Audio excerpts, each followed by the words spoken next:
데살로니가전서는 신약성경 27권 중에서 가장 먼저 기록된 편지입니다. 1장 1절에 따르면 바울과 실로아노, 디모데가 데살로니가에 보낸 편지임을 우리가 확인할 수 있는데요.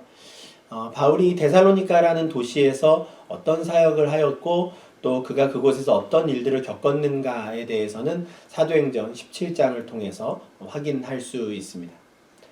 사도행전 17장 2절에 따르면 바울은 3번의 안식일을 지나며 그 데살로니가에서 사역을 하였는데요. 아마 한 3주간 정도 그곳에 머무르며 사역했던 것이 아닌가 싶습니다. 그가 매번 안식일을 맞이하면 회당에 들어가서 말씀을 강론하였는데, 말씀을 강론할 때 그가 강조했던 내용은 그리스도는 죽은 자 가운데서 다시 살아나야 한다라는 것이었고요. 바로 예수가 그 그리스도이시다라는 것을 증언하였습니다. 그런데 이 바울의 사역은 데살로니가에 있는 유대인들을 시기심을 불러일으킵니다. 왜냐하면 바울이 전한 복음을 듣고 경건한 헬라인의 큰 무리 그리고 귀부인들이 그리스도인들이 되었기 때문입니다. 그래서 유대인들은 불량배들을 동원해서 그 도시 안에서 소동을 일으킵니다. 결국 그 소동으로 인해 바울은 더 이상 데살로니가에 머물지 못하고요. 몸을 베레아로 옮기게 되고 그곳에서 다시 아테네로 옮기게 됩니다. 그런데 바울은 급하게 떠나느라 제대로 돌보지 못한 데살로니가 성도들이 이 마음에 걸렸던 것 같습니다. 좀 더 충분한 시간 그들과 함께 말씀을 나누고 권면하고 싶었는데 급하게 나오다 보니 그들을 충분히 가르치지 못한 것이 못내 마음에 걸린 것이죠. 그래서 함께 전도 여행을 하는 중에 있던 사람들 중에서 디모데를 그들에게 다시 보냅니다. 디모데가 데살로니가에 가서 그들의 상황과 형편을 보고 또 하나님의 말씀으로 그들을 더욱더 권면하기를 부탁한 것이죠. 데살로니가에 도착한 디모데는 그들을 권면하였고요. 또 다시 돌아와 그들의 상황이 어떠한지 바울에게 알려줍니다.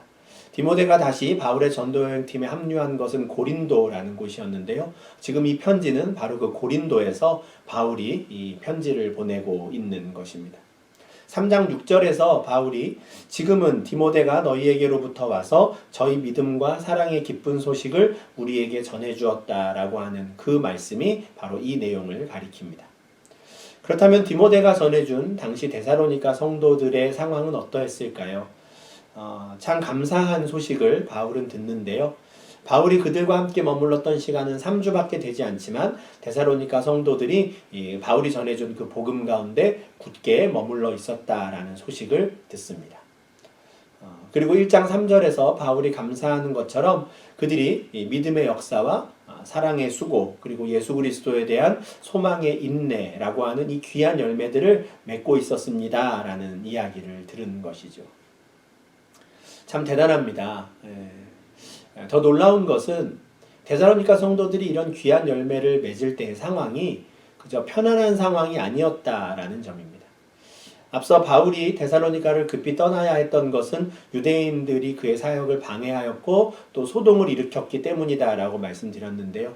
그렇다면 그들의 방해, 그들의 핍박이 바울이 데살로니가를 떠난 이후에 그러면은 딱 멈췄을까요? 그렇지 않을 겁니다. 그들의 핍박과 방해는 그곳에 남아있던 성도들을 향해 갔을 겁니다. 디모데가 전해준 소식 중에 그들이 겪고 있는 환난과 핍박에 대한 소식도 있었습니다. 이 편지에 또 그 언급들이 중간중간 등장하는데요. 1장 6절에 많은 환난, 3장 3절에 여러 환난, 3장 5절에 시험, 그리고 3장 7절에 모든 궁핍과 환난이라고 하는 표현으로 바울은 지금 데살로니가 성도들이 겪고 있는 상황이 어떠한지를 잘 알고 있다라는 것을 나타냅니다. 그럼에도 불구하고 데살로니가 성도들은 그 상황 중에서 믿음의 열매, 소망의 열매, 사랑의 열매들을 맺고 있었던 것이죠. 참 바울의 마음이 어떠했을까 궁금합니다. 부득이한 사정으로 이제 막 젖대 나이를 떠나보내야 하는 어떤 부모의 심정으로 한 3주 잠깐 그들과 함께 있다가 급하게 몸을 피하느라 더 이상 그들을 만나지도 못했고 함께하지도 못해서 참 안타까운 마음이었는데 그들에게 들려오는 소식이 그들이 그 어려운 중에도 귀한 열매를 맺고 있다라고 하니 눈물 날 정도로 아마 감사했을 것 같습니다. 실제로 1장 2절에서 바울은 내가 너희들을 생각할 때마다 하나님께 감사할 수밖에 없다라고 기도하고요. 하나님께서 더욱더 그들을 축복해 주시고 또 그들을 돌봐 주시기를 간구합니다. 그렇지만 데살로니가전서 전체 내용을 우리가 쭉 보면요. 바울은 지금 그들의 모습이 그것으로 충분하다라고 말하지 않습니다. 그들이 앞으로도 더욱더 많은 귀한 열매들을 맺어내기를 바란다라고 당부하는 내용이 끊임없이 이어집니다. 오늘 우리가 읽은 5장 16절부터 18절까지의 이 말씀도 그 많은 당부 중에 한 구절들인데요. 오늘은 이 세 절 말씀을 집중해서 보면 좋겠습니다. 항상 기뻐하라, 쉬지 말고 기도하라, 범사에 감사하라. 이것은 그리스도 예수 안에서 너희를 향하신 하나님의 뜻이니라 라는 말씀입니다. 바울은 데살로니가 성도들이 항상 기뻐하고 쉬지 말고 기도하고 범사에 감사하기를 바랍니다. 항상 또 쉬지 말고 범사에 라는 말은 표현은 다르지만 다 같은 뜻입니다. 언제나 라는 말이죠. 언제나 기뻐하고 언제나 기도하고 언제나 감사하자 라는 말입니다. 언제나 라는 것은요. 나 개인의 상황에 관계없이 라는 의미입니다. 이렇게 생각하면 사실은 이것은 어떤 의무에 가깝습니다. 내 형편에 관계없이 무조건 반드시 성도라면 그렇게 해야 한다라는 말씀이지요. 특히 감사에 있어서 바울은 감사할 수 있는 일들이 있을 때 빠짐없이 감사해라 라고 말한 게 아닙니다. 범사에라는 것은 모든 일에 있어서 감사하라 라는 것인데요. 물론 이 말씀을 우리가 잘 이해해야 합니다. 이 말씀은 지금 성도들에게 벌어지는 일 그 자체를 감사하라 라는 말은 아닙니다. 예를 들어 데살로니가 성도들에게 핍박이 있고 궁핍이 있는데 그냥 이런 핍박을 주신 하나님께 감사하자, 이런 배고픔을 주신 하나님께 감사하자, 이런 게 아닙니다. 그 일 자체 또는 그 일을 주신 하나님이 아니라 예수를 구주로 믿는 성도들에게도 환난이 닥치지만 그 상황 속에서도 여전히 하나님이 함께 하심을, 그리고 그 하나님께서 이 모든 상황을 합력하여 선을 이루실 것을 믿고 기대하며 감사하라 라는 의미입니다. 그런데 이 16절, 17절, 18절의 이 세 절 말씀은 한 개인에게뿐 아니라 공동체에게도 적용될 수 있습니다. 왜냐하면 이 구절들에 나오는 모든 동사가 복수형 동사이기 때문에 그렇습니다. 내가가 아니라 우리가인 것입니다. 너가 아니라 너희들인 것이죠. 기뻐하라 라는 것을 이 공동체에 적용하면 어떻게 될까요? 구약에 이런 말씀이 있는데요. 오라 우리가 여호와께 노래하자. 우리가 여호와께 즐거이 부를지어다. 이런 것들이 있습니다. 우리가 다 같이 모여서 하나님을 찬양하자라는 것이죠. 예배 중에 드리는 찬양이 아마 이 기쁨과 관련될 것입니다. 기도하라라는 것도 공동체적으로 적용할 수 있습니다. 나와 나의 가정을 위해서 기도할 수도 있지만 우린 반드시 공동체와 나라와 민족을 위해서도 기도해야 합니다. 감사하는 것도 마찬가지죠. 나 개인의 감사뿐 아니라 나의 감사와 관계없이 우리 공동체, 우리 온 나라와 민족의 감사의 제목들이 있고요. 그것을 통해 하나님께 영광 돌려야 하는 것입니다. 다시 말하면 기쁨, 기도, 감사라는 것은 우리 개인의 생활뿐 아니라 두세 사람이 모여서 함께 예배드린다든지 공동체를 이룬 그곳에서도 나타나야 하는 아주 중요한 요소라는 것입니다. 근데 실제 우리의 삶을 생각해 보면 때때로 우리는 함께 모여서 예배하고 싶은 마음이 안 들 때가 있습니다. 이런 상황에서도 하나님을 찬양해야 한다고, 이런 상황에서도 기뻐하고 감사해야 한다고, 지금은 그럴 상황이 아닌 것 같은데 때가 어느 때인데 라고 하는 생각이 들 때가 있습니다. 또는 나 개인적으로는 나는 아직 예배드릴 기분이 아니에요 라고 이야기할 때도 있습니다. 그런데 오늘 말씀을 보니까 우리는 그런 모든 순간에도 기뻐하고 기도하고 감사하는, 다시 말해 예배하는 자가 되어야 합니다. 바울은 18절 하반절에서 이것이야말로 그리스도 예수 안에서 너희를 향하신 하나님의 뜻이다 라고 단언합니다. 지난주 설교 말씀을 어떻게 기억하고 계실지 모르겠습니다. 그때에는 우리에게 일어나는 일에 대해서 이것이 하나님의 뜻이다, 저것이 하나님의 뜻이다 라고 우리가 섣불리 판단하여서 무지한 말로 이치를 가려서는 안 된다라는 말씀을 드렸습니다. 근데 오늘 본문을 보니까 우리를 향한 하나님의 뜻이 무엇인지 아주 분명히 우리는 알게 됩니다. 우리가 할 일은 지금 나에게 벌어지고 있는, 우리 공동체에게 벌어지고 있는 일들을 어떻게 멋있게 설명할 수 있을까? 이걸 어떻게 해석할 수 있을까를 찾는 게 아닙니다. 지금 벌어지고 있는 일은 우리가 설명하고 해석해야 되는 대상이 아니라 하나님의 섭리와 주권 가운데 일어나는 일이라고 인정해야 하는 일입니다. 우리가 할 일은 지금 이 상황을 해석하는 일이 아니라 이 상황에서도 언제나 여호와를 즐거워하고 주께 기도하고 감사하는 일입니다. 이것이 바로 우리를 향한 하나님의 뜻이기 때문입니다. 길게 설명을 드리지만 사실 항상 기뻐하라, 쉬지 말고 기도하라, 범사에 감사하라 이런 말씀은 긴 설명이 필요 없는 말씀입니다. 읽어보기만 해도 그 의미가 너무 분명하지요. 그럼에도 불구하고 이런 말씀을 읽을 때 우리 마음이 무거워집니다. 왜냐하면 너무 분명하고 너무 당연한 이 말씀을 우리가 그렇게 살아내지 못하기 때문입니다. 항상 기뻐하고 쉬지 말고 기도하고 범사에 감사하라는 말은 너무 많이 들었는데 이건 내가 할 수 있는 일이 아닌 것처럼 처음부터 생각해 버립니다. 나보다 좀 더 신앙이 좋은 사람, 나보다 좀 더 하나님을 사랑하는 사람들이 할 수 있는 일이야. 나도 혹시 내 형편이 좀 좋아지면 또는 내 신앙의 수준이 좀 더 올라가면 이렇게 할 수 있지 않을까? 그런데 아직은 아니야 라고 말하는 경우가 많이 있습니다. 그런데 우리가 이 시간에 한번 솔직히 생각해 보면 좋겠습니다. 과연 얼마나 우리 형편이 좋아지면, 얼마나 우리의 상황이 나아지면 우리가 이렇게 할 수 있을까요? 삶의 수준이 어느 정도 올라가야 우리가 항상 기뻐하고 쉬지 말고 기도하고 범사에 감사할 수 있을까요? 지금 당장 우리를 힘들게 하고 있는 이 코로나 사태가 끝나면 우리가 그렇게 할 수 있을까요? 코로나가 끝나도 지금 너무 많이 떨어져 버린 이 주가가 좀 올라가야 하지 않을까요? 주가가 올라갔다 하더라도 내가 하는 사업이 아직은 힘들다면 최소한 코로나 사태 이전까지 내 상황이 좀 나아져야 우리는 그렇게 할 수 있을까요? 2003년에 사스가 있었고요. 2009년에는 신종플루가 있었습니다. 2015년에는 메르스가 있었고 2019년 그리고 20년에는 지금 코로나19가 왔습니다. 평균적으로 5년마다 무서운 전염병이 돌고 있습니다. 당연히 그러지 않기를 바라고 우리가 그렇지 않기를 기도해야 하지만 만에 하나 5년 뒤에 또 다른 전염병이 온다면 어떻게 되겠습니까? 그때에도 다시 주식이 떨어질 것이고요. 다시 경기는 나빠질 겁니다.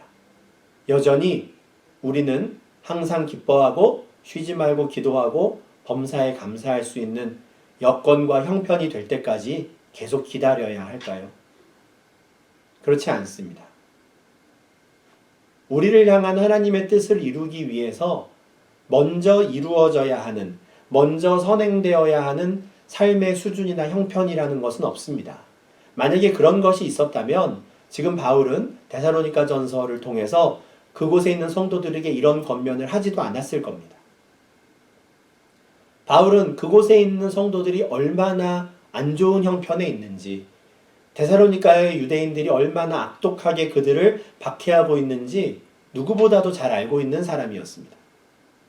앞서 유대인들이 소동을 일으킨 끝에 바울이 데살로니가를 떠나야 한다고 말씀드렸는데요. 그냥 바울이 내 목숨 하나 살겠다고 그렇게 도망친 게 아닙니다. 유대인들이 불량배들을 동원해서 바울을 잡으려고 야손이라고 하는 사람 집을 쳐들어갑니다. 그리고 그곳에 바울이 없으니 바울을 잡을 수 있을 때까지 그곳에 있는 모든 사람들을 다 붙잡아다가 관리들에게 고발하여 그들을 감옥에 집어넣습니다. 바울이 나타나야 너희들을 풀어주겠다라고 감옥에 가둔 것이죠. 상황이 이렇게 되니 바울은 내가 계속 데살로니가에 머물다가는 또 다른 많은 사람들이 화를 당하겠구나 해서 부득이하게 얼른 몸을 피했던 것입니다. 그 정도로 독하게 마음먹고 바울을 방해하고 핍박하려고 했던 그 사람들은 끊임없이 데살로니가의 성도들을 핍박하고 박해했습니다. 아까 말씀드린 대로 편지에도 그들은 여러 환난을 당했고요. 궁핍하면서 배고픔을 경험해야 했습니다. 그럼에도 불구하고 바울은 지금 그들에게 항상 기뻐하자, 쉬지 말고 기도하자, 범사에 감사하자. 이것이야말로 하나님의 뜻이다. 우리가 이렇게 해야 한다라고 말하고 있는 것입니다.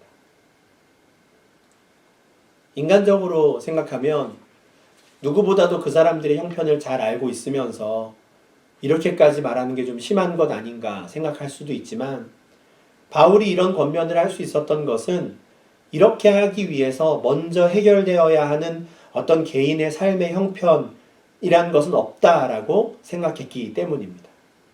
이것은 내 형편에 달린 문제가 아니다라는 것이에요. 이것은 내가 얼마나 하나님을 신뢰하는가 하는 하나님에 대한 신뢰의 문제라고 생각했기 때문에 바울은 이런 권면을 할 수 있었던 것입니다. 바울은 그들이 항상 기뻐하고 쉬지 말고 기도하고 범사에 감사하는 그 삶을 통해서 우리는 그 다른 누구보다도 오직 여호와 하나님만을 신뢰하는 사람입니다 라는 것을 드러내기를 바란 것입니다. 그리고 그것이 하나님의 뜻이다 라고 말한 것이죠. 물론 환난과 또 궁핍함 중에도 여호와 하나님만을 신뢰한다는 것 연약한 인간의 의지로 할 수 있는 것이 아닙니다. 우리가 처음 예수를 믿게 된 것도 인간의 의지가 아니라 하나님이 주신 선물이라고 고백하는데 어떻게 우리의 의지만으로 전적으로 하나님만을 의지하며 항상 기뻐하고 또 범사에 감사할 수 있겠습니까? 내 눈에 빤히 보이는 어려움이 있고 지금 당장 내 배가 고픈 상황에서 어떻게 우리의 의지만으로 이런 일을 할 수 있겠습니까? 타락한 인간의 의지는 그렇게 훌륭하지 않습니다. 바울도 이것을 잘 알고 있었죠. 그래서 그는 이어지는 19절에서 성령을 소멸하지 말라라고 당부합니다. 성령 충만할 때 비로소 신실하신 하나님을 바라볼 수 있기 때문에 그렇습니다. 성령 충만할 때 비로소 신실하신 하나님을 바라보며 쉬지 않고 기도하고 범사에 감사할 수 있는 것입니다. 또한 아울러 바울은 23절에서 하나님께 이렇게 기도합니다. 평강의 하나님께서 친히 저들을 온전히 거룩하게 하시기를 그들의 영과 혼과 몸이 조금도 흠없게 되어서 그리스도의 날까지 그들을 안전하게 지켜주시기를 간구합니다. 하나님께서 그들과 함께 해주셔야 그들이 끝까지 이 믿음의 길을 걸어갈 수 있기 때문입니다. 우리도 이 시간 동일한 은혜를 하나님께 간구하면 좋겠습니다. 지금은 마음대로 우리가 보고 싶다고 사람들을 찾아가 볼 수 있는 상황도 아니고 또 길을 오갈 때 마주치는 사람과 반갑게 인사할 수 있는 시기도 아니지만 이 상황에서도 우리가 성령을 소멸하지 않는 거룩한 성도들이 되시기를 바랍니다. 모두가 불안해하고 염려하는 상황 중에도 평강의 하나님께서 주시는 그 참된 평안 가운데 주님께서 우리의 영과 혼과 몸을 아무 흠없게 보전해 주시기를 함께 간구하기를 바랍니다. 그래서 항상 기뻐하고 쉬지 말고 기도하고 범사에 감사하는 거룩한 주의 백성들이 될 수 있기를 주님의 이름으로 축복합니다. 지난주에는 참 햇살도 너무 좋았고요. 또 이제는 봄이 왔구나 하는 생각이 저절로 드는 시간을 보냈습니다. 오늘부터는 썸머타임도 시작이 됐습니다. 그래서 해지는 시간이 1시간 늘어났죠. 코로나 바이러스로 인해서 우리 모든 시선이 그곳에 다 쏠려 있는 동안에도 하나님께서는 어느새 겨울이 지나게 하셨고요. 봄이 오게 하셨습니다. 그리고 우리가 따스한 햇살을 느낄 수 있는 시간을 좀 더 마련해 주셨습니다. 우리의 일상을 멈췄지만 하나님께서 이 세상을 다스리시고 경영해 가시는 그 손길을 거두신 게 아니기 때문입니다. 하나님은 지금도 열심히 일하고 계십니다. 시편 121편 3절부터 6절까지 말씀은 하나님에 대해서 이렇게 노래합니다. 여호와께서 너를 실족하지 아니하게 하시며 너를 지키시는 이가 졸지 아니하시리로다. 이스라엘을 지키시는 이는 졸지도 아니하시고 주무시지도 아니하시리로다. 여호와는 너를 지키시는 이시라. 여호와께서 내 오른쪽에서 내 그늘이 되시나니 낮의 해가 너를 상하게 하지 아니하며 밤의 달도 너를 해치지 아니하리로다. 아멘. 그 하나님께서 이 시간에도 열심히 일하시며 우리를 지키고 계십니다. 주보를 통해서 성도님들께 소식을 전해드리지 못해서 이 상황을 빌어서 한번 말씀을 드리면, 지난 25일 수요일에 오구역의 루치아노 김미진 성도님 가정에 아주 예쁜 아기가 태어났습니다. 이름은 제가 발음이 맞는지 모르겠는데요. 지울리아노 리안 폴리입니다. 한국 이름은 김리안이죠. 코로나 때문에 사실 더 이상 우리에게 뭔가 새로운 일이라는 것은 없을 것 같았는데 10달 동안 엄마의 태중에 있던 아기가 때가 되니 건강하게 이 땅에 태어나는 아주 기쁜 소식을 주셨습니다. 한 가정뿐 아니라 우리 온 교회가 함께 기뻐할 일입니다. 이처럼 우리가 가만히 생각해 보면 이 상황에서도 하나님은 끊임없이 우리에게 기쁨과 감사의 제목들을 주시는 것 같습니다. 저희 집도 마찬가지인데요. 아이들이 학교를 못 가는 상황이라 엄마가 홈스쿨링 교사가 되어서 날마다 씨름하고 있습니다. 그런데 참 힘든 시간이지만 잠깐 후에 어느새 부모의 곁을 떠나서 독립하게 될 우리의 예쁜 자녀들과 좀 더 가까이 있을 시간을 주신 하나님께 감사할 수 있으면 좋겠습니다. 이번 주 기사를 보니까 고등학교 졸업시험이 취소됐다 하더라고요. 앞으로 어떻게 이 아이들이 진로가 정해지고 또 결정되어 갈지 제도적으로는 참 혼란스러워졌습니다. 그런데 그 혼란스러운 제도와 관계없이 평생 우리 자녀들의 인생길을 인도하실 신실하신 하나님을 기억하고 또 감사할 수 있는 저희가 되면 좋겠습니다. 다 재택근무를 이제 많이 하실 텐데요. 온 가족이 같이 북적북적 하는 상황에서 또 일한다는 게 참 쉽지 않으실 것 같습니다. 그래도 온 가족이 함께 둘러앉아 식사할 수 있는 시간이 더 많아진 것에 감사하는 성도님들 되시기를 바랍니다. 무엇보다도 이 상황 중에 나와 우리 가족의 건강을 지켜주시고 보호해 주시는 하나님을 신뢰하며 기뻐하고 감사할 수 있기를 바랍니다. 또한 지금은 더욱더 쉬지 말고 기도해야 하는 때입니다. 전 세계가 신음하는 이때에 하나님께서 긍휼을 베풀어 주시기를 각 나라와 민족을 위하여 기도해야 합니다.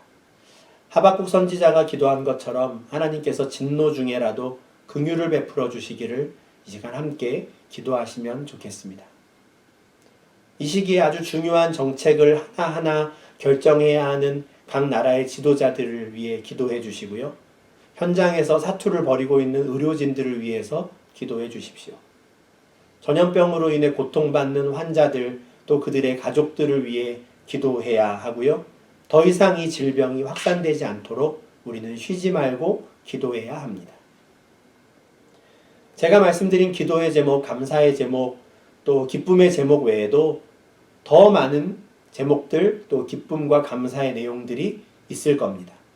나 개인적으로도 그렇고 우리 가족에게도 그렇고 온 교회와 또 나라와 공동체를 생각할 때 우리가 기뻐하고 기도하고 감사할 일들이 한두 가지가 아닙니다. 우리가 성령을 소멸하지 않고 성령 충만할 때 우리가 믿음의 눈으로 그것들을 발견할 수 있으리라 생각합니다. 이번 한 주간도 하나님께서 주시는 그 참된 평안 가운데 정말 성령 충만하여서 항상 기뻐하고 쉬지 말고 기도하며 범사에 감사함으로 우리를 향한 하나님의 뜻을 이루어 가시는 주의 백성들 되시기를 바랍니다. 그래서 우리가 처한 형편에 관계없이 우리는 여호와 하나님만을 신뢰하며 살아가는 사람들임을 나타내고 또 자랑하는 귀한 주의 백성들 되시기를 주님의 이름으로 축원합니다.